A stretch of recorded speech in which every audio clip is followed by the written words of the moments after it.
Ассалаумағалейкум ағайын. Қазақ мазмұн, қазақша контентпен сізбен бірге YouTube шоуды жалғастырамыз. Бұл шоудың тақырыбы хиттар болмақ. Хит дегеніміз, мысалға хит дегеніміз не? YouTube'тың хиті болған Аминка, Витаминка, Райым, дискотека 90-х пен Опмай, Ирина Қайратовна 30-дан асып баратырмын мен, Нарахате деген соңғы хитпен, бірақ осы 2022-нің қорытындылау шоуларының ішінде осы жылдың хиті Қызыл Раушан туралы болмақ әңгімеміз. Қараймыз. Аминка, Витаминкадан бастайық. Аминка, Витаминка осыған дейінгі түсірілген шоулардың ішінен Аминка, Витаминка қайда деген сұрақ туындаған адамдар болды. Аминка, Витаминка соңғы видеоларын бір жыл бұрын салыпты, бірақ 5,4 миллион, 5 миллион жарым адаммен Қазақстанның топ 2 миллион, 3 миллионнан аса алмай жүрген каналдарының арасынан Аминканы неге көрмейміз деген сұрақ. Ол сұрақтың жауабын жерден көреміз. Аминка, Витаминка. Аминка, Витаминканың елі дейді. Россия дейді. Ол біздің шоуға кірмей қалған себебі тіркелуін Ресей қылып өзгерткен.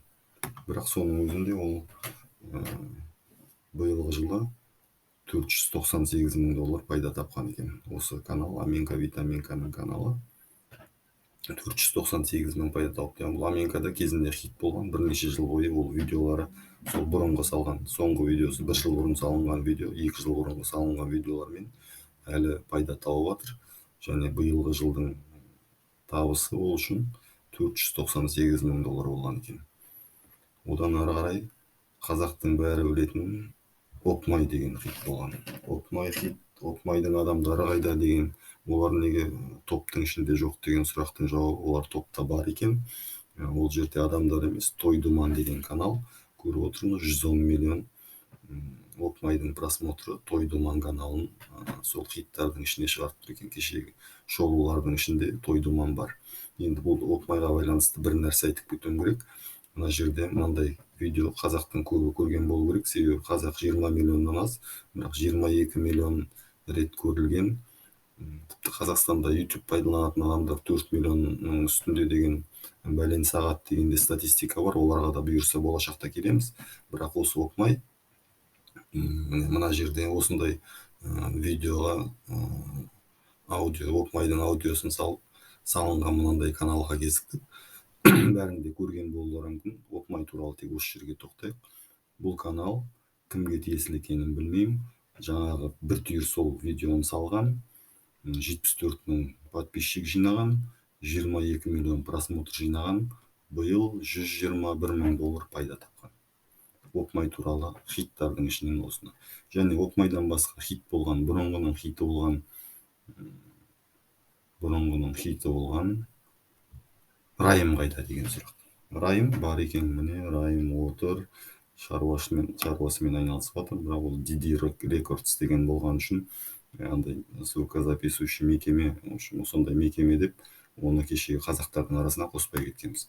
Бірақ міне 155 миллион, 80 миллион, 48 миллион, 46 миллион деген сияқты просмотрлармен Райым биыл 22-де қандай хит шыққаны есімде жоқ, бірақ міне бұрынғы шыққандарының бәрі кез келген телевизорде балдар қарап алдында билеп жүрген хиттардың бәрі міне 35-40 миллионнан набирать етіп жатқан.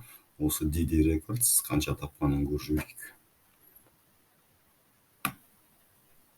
DD Records биыл міне Райым жоқ дейтін адамдарға Райымды уайымдамай-ақ қойсаңдар болады. Қарны аш емес сияқты 568 мың жылдық табысы деп көрсетіп тұрған. 2022-нің табысы $568 мың болған екен.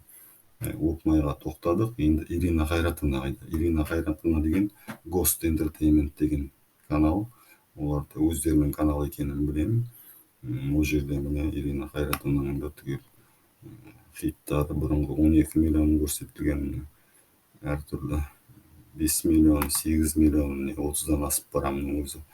6 миллионға жақын, мынау 8-9 миллион, закладкасы миллион, 9 миллион деп бөліп салғандары просмотрларда бар, оларда ешқайда кеткен жоқ.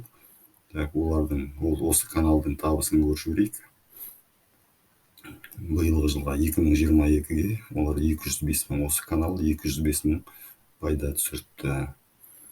Одан кейінгі енді осы биылдың несіне келсек, мынандай да хит бар екен, мына Рахате деген, басы әртүрлі сурет салынған. Брат, енді білмедім бұның қайдан қалай, енді осындай шолуға мынандай бір айда 4 миллионға жақын просмотр қарапты. Енді осы биылғы жылдың ең үлкен хиті болу керек. Мына Рахатенің ақшасын көріп жіберейік. Бұл да енді бірінші жыл емес, бірнеше жыл жұмыс жасап жатқан бала болу керек. Биыл 2022 жылы 558 мың доллар пайда тапқан екен. Енді осы жылдың үлкен хиті, елдің бәрінің құлағында жүрген, елдің аузында жүрген азғантай билеп алайық. Бір билеп алсақ, енді Ұланғасыр Хами 4 айда 28 миллион просмотр, 162 мың жазылушысы бар екен.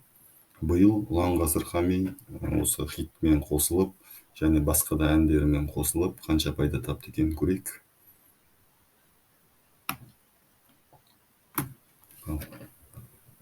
Қазақтың бәрі өлең айтып, хит жазып кетпесін, 929 мың доллар пайда тапқан екен. Ұланғасыр Хами бауырымызды құттықтаймыз. Келесі жылға бұйырса, оның алдымызда енді жаңа көргендей Опмай, Госттың, Райымның хиттары сияқты, бұл да бұйырса, биылдың өзінде 77 миллион просмотры бар екен. Бұйырса, алдағы уақытта әлі де бұның да 100 миллион, 150 миллион просмотр болған уақыттарында, бұл және басқаларына қарағанда тез өсіп кету себебі қазір YouTube-тың таралуы, Опмайлардың шыққан уақытында адамның бәрінің қолында оны қарайтын мүмкіндік болмаған болуы мүмкін. Бір жағынан олардың түсіп жатқан пайдасы сол каналға тиесілі болып тұр деп ойлаймын. Бірақ Ұланғасыр өзінің атындағы канал екен. Осындай хиттар жөнінен, осындай мағлұматпен бұларда біздің шолуымызда хит шолу деп есептейік. Қазір осы хиттардың балаларға деген әсері, кішкентай қызымыздың 20 секунд Қызыл Раушан өлеңін айтқанын тыңдаймыз. Сау болыңыздар. Басқа да шоулар болады, каналға тіркелеміз.